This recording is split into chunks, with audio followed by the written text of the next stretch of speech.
आप सभी का स्वागत है आपके अपने YouTube channel Rahul talent institute में। दोस्तों आज के इस वीडियो में लोग बात करेंगे सबसे इम्पॉर्टेंट टॉपिक केमिस्ट्री का, और काफ़ी ज़्यादा स्टूडेंट का ये सवाल मन में उत्पन्न होते रहता है कि आखिर हम लोग हाइड्रोजन को H2 क्यों लिखते हैं और ऑक्सीजन को O2 क्यों लिखते हैं, बाकी सारे चीज़ों को जो है हम लोग जैसे एल्युमिनियम हो गया, सोडियम हो गया, इन सब को जो है हम लोग Na2 या फिर Al2 ये सब क्यों नहीं लिखते हैं।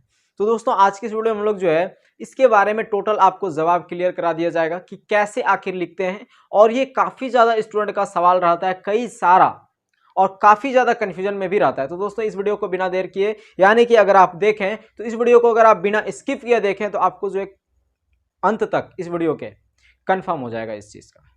ठीक है, चलिए देख लेते हैं। सबसे पहले आपको ये ध्यान रखना है कि जो आपको इतना सा ध्यान रखना है कि कोई भी व्यक्ति की अगर बात करें, कोई भी आदमी की अगर बात करें, तो उन्हें जो है जीवन में हर एक चीज चाहिए होता है। क्या? तो सबसे पहले वो चाहता है कि भाई हमारा जो अच्छा खासा जॉब लग जाए। दूसरा ये चाहता है हमारा घर बन जाए, बंगला बन जाए, गाड़ी मिल जाए, यानी हमारा लाइफ स्टाइल क्या हो जाए, चेंज हो जाए। ये चीज चाहता है ना। उसी तरह से जो है केमिस्ट्री के अंदर जो परमाणुएं होती है वो, यानी कि केमिस्ट्री के अंदर जो तत्व होता है, या फिर एक तरह से बोल सकते हैं परमाणु तत्व को ही हम लोग क्या बोल सकते हैं, एक परमाणु जैसे हाइड्रोजन हो गया। उसके बाद हम लोग क्या देखेंगे, एक और देखेंगे, ऑक्सीजन देखेंगे।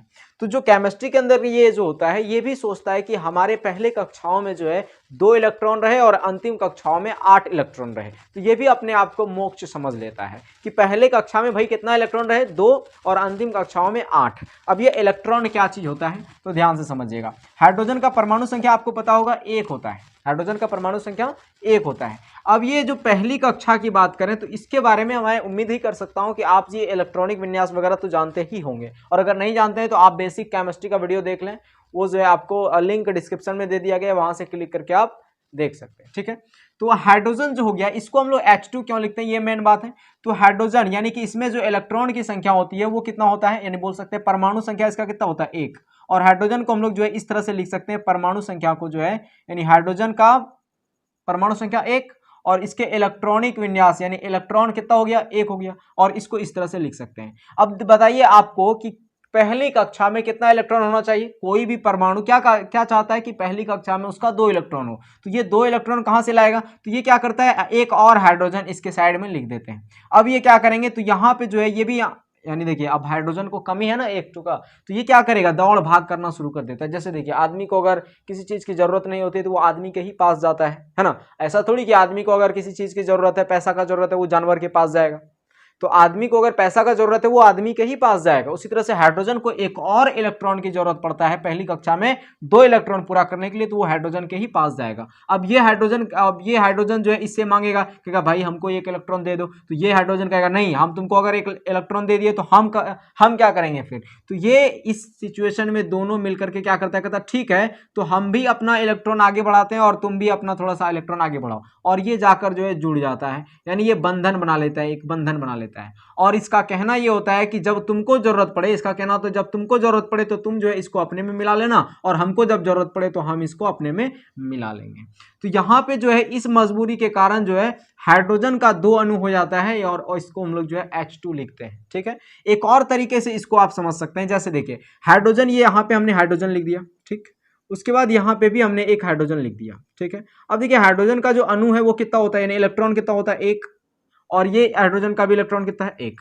अब इस सिचुएशन में क्या होता है, ये हाइड्रोजन जो है क्या होता है, इस चक्र में घूमता है। क्या होता है, इस चक्र में घूमता है, ऐसे करते हुए घूमता है। और ये इलेक्ट्रॉन पता ही है कभी स्थिर नहीं रहता है, बहुत ज्यादा एनर्जी रहता है। तो ये जो है घूमते घूमते इस कक्षाओं में भी घूमने लगता है। ये इलेक्ट्रॉन भी घूमते घूमते इस कक्षाओं में भी घूमने लगता है। तो दोनों इलेक्ट्रॉन जो है एक साथ घूमना जब शुरू कर देता है, और ये जो है कभी पता चलता है कि इस हाइड्रोजन का 2 इलेक्ट्रॉन यहाँ पे आ चुका है, और इस हाइड्रोजन को देखते हैं तो इसको भी पता चलता है यहाँ पे 2 इलेक्ट्रॉन आ चुका है, यानी कि 2 अणु इसका हम लोग मान लेते हैं। अब इस चीज को आप इस उदाहरण से समझ सकते हैं। जैसे देखिए अगर आप पंखुड़ी देखे होंगे, पंखा का पंखुड़ी, तो उसमें 3 पंखुड़ियां होती है, और वो जब घूमता है तो उस समय लगता है कि भाई उसमें तो एक ही पंखुड़ी है, यानी वो सब के सब क्या लगता है, ऐसा थोड़ी कह सकते हैं यहाँ पे 1 पंखुड़ी, 2 पंखुड़ी, 3 गिन सकते हैं क्या, नहीं। उसी तरह से ये जो घूमता है तो घूमते घूमते इतना स्पीड से ये घूमते रहता है कि ऐसे पता चलता है, जब इस हाइड्रोजन को देखते हैं तो पता चलता है इसमें 2 इलेक्ट्रॉन घूम रहा है, और जब इसमें नजर डालते हैं तो इसमें भी पता चलता है 2 इलेक्ट्रॉन घूम रहा है। तो हाइड्रोजन को इस वजह से जो है हम लोग क्या लिखते हैं, H2 लिखते हैं।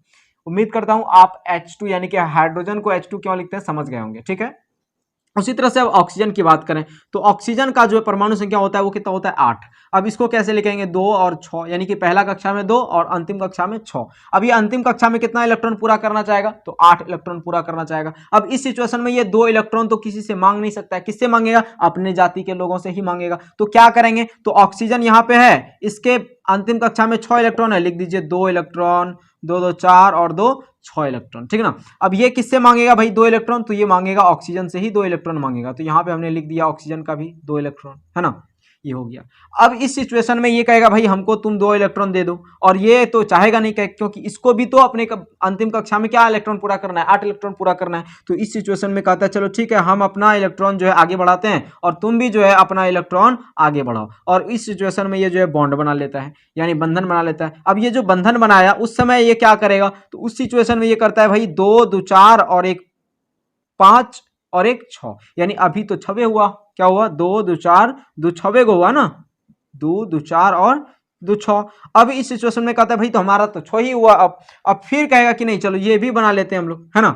ये जब बना लिया, अब इस सिचुएशन में क्या हो जाएगा भाई, ये अपना ये काम कर लेता है। अब ये कहता है ठीक है, जब तुमको काम पड़े तो तुम जो है इसका साझे कर लेना, और जब तुमको काम पड़े तुम मेरा वाला ले लेना, है ना। तो इस सिचुएशन में क्या हो गया, यहाँ पे ऑक्सीजन का जो है अंतिम कक्षाओं में 8 इलेक्ट्रॉन पूरा हो गया, और इस मजबूरी के कारण ऑक्सीजन का 2 अणु हो गया, 2 बॉन्ड बनता है। तो 2 बॉन्ड बनने के कारण जो है ऑक्सीजन को हम लोग क्या लिखते हैं, O2 के तौर पे दर्शाते हैं, ठीक है।